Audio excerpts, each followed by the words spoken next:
അപ്പൊ ഇന്ന് വന്നിട്ടുള്ളത് ഒരു ബെന്റോ കേക്കിന്റെ വിശേഷങ്ങളുമായിട്ടാണ്. അപ്പൊ ഇത് ഒരു വാനില ഫ്ലേവർ കേക്കാണ്. അപ്പൊ രാവിലെ വിളിച്ചിട്ട് വൈകുന്നേരത്തേക്ക് ചെയ്യാനായിരുന്നു കസ്റ്റമർ പറഞ്ഞത്. ആദ്യം തന്നെ സ്പെഞ്ച് റെഡിയാക്കി എടുക്കാം. അതിനായിട്ട് 1 കപ്പ് മൈദ, 1 ടീസ്പൂൺ ബേക്കിംഗ് പൗഡർ, 1/4 ടീസ്പൂൺ സാൾട്ടും ചേർത്ത് നന്നായിട്ട് അരിച്ചൊന്ന് മാറ്റി വെക്കാം. ഇനി വേറൊരു ബൗളിലേക്ക് 4 മുട്ട, 1 ടീസ്പൂൺ വനില എസൻസും ഒഴിച്ച് ജസ്റ്റ് ഒന്ന് ബീറ്റ് ചെയ്യാം.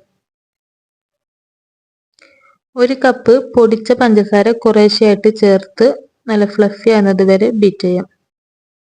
പഞ്ചസാര ചേർക്കുന്ന സമയത്ത് ലോ സ്പീഡിലും മുഴുവനായിട്ട് ചേർത്ത് കഴിഞ്ഞാൽ ഹൈ സ്പീഡിലും ഇട്ട് നന്നായിട്ടൊന്ന് ബീറ്റ് ചെയ്തെടുക്കാം.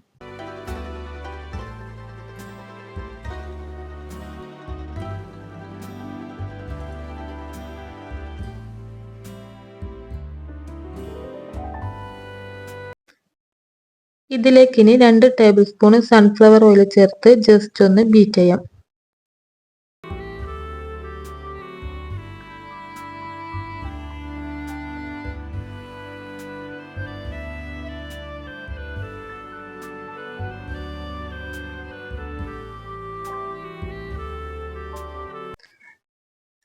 ഇനി നേരത്തെ അരിച്ച് മാറ്റിവെച്ച ഡ്രൈ ഇൻഗ്രീഡിയൻസ് കുറേശ്ശെയായിട്ട് ചേർത്ത് കൊടുക്കാം. ഈ ഒരു സമയത്ത് തന്നെ 1/4 കപ്പ് പാലും ചേർക്കാം. ബെന്റോ കേക്ക് ചെയ്യുന്ന സമയത്ത് പലർക്കും ചെയ്യാനൊരു മടി ഉണ്ടാവും. കാരണം ചെറിയ കേക്കുമാണ്, എന്നാലോ വലിയ കേക്കിന്റെ ഒരു പണി തന്നെ ഉണ്ടാവും.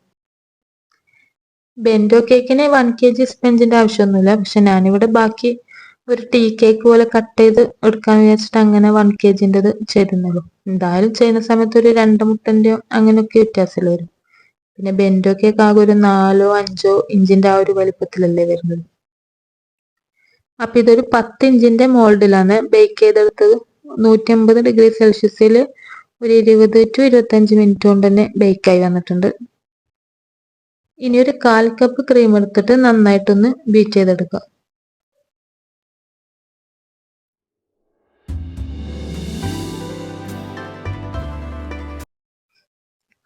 അപ്പൊ ഇതാ ബെന്റോ കേക്കിന്റെ ആ ഒരു ഷേപ്പിൽ വരുന്ന ആ ഒരു എന്തെങ്കിലും പാത്രത്തിന്റെ അടപ്പോ അങ്ങനെ എന്തെങ്കിലും എടുത്തിട്ട് ആ ഒരു ഷേപ്പിൽ ഒന്ന് കട്ട് ചെയ്തെടുക്കാം.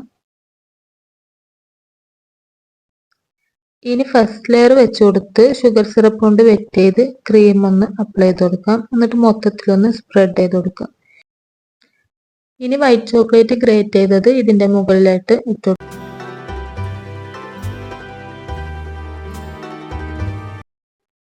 ഇനി ഇതുപോലെ തന്നെ സെക്കൻഡ് ലെയറും തേർഡ് ലെയറും വെച്ച് കൊടുത്തിട്ട് ക്രം കോട്ട് ചെയ്തിട്ട് ഒരു അരമണിക്കൂറൊക്കെ ഫ്രിഡ്ജിൽ വെക്കാം.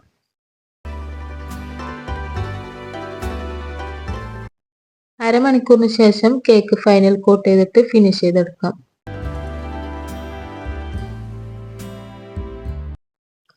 ഇനി കേക്കിന്റെ മുകളിലായിട്ട് ഹാപ്പി ബർത്ത്ഡേ മിസ്റ്റർ ഹസ്ബൻഡ് എന്ന് എഴുതി കൊടുത്തിട്ടുണ്ട്.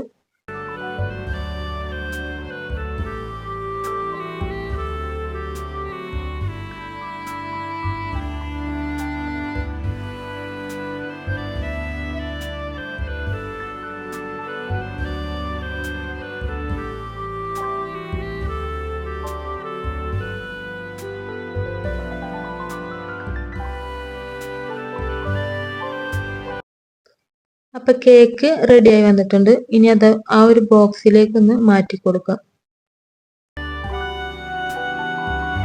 ഇനി ബാക്കിയുള്ള സ്പെഞ്ച് ഇതുപോലെ ഒന്ന് ടീ കേക്കിന്റെ ആ ഒരു ഷേപ്പിൽ കട്ട് ചെയ്തെടുക്കാം.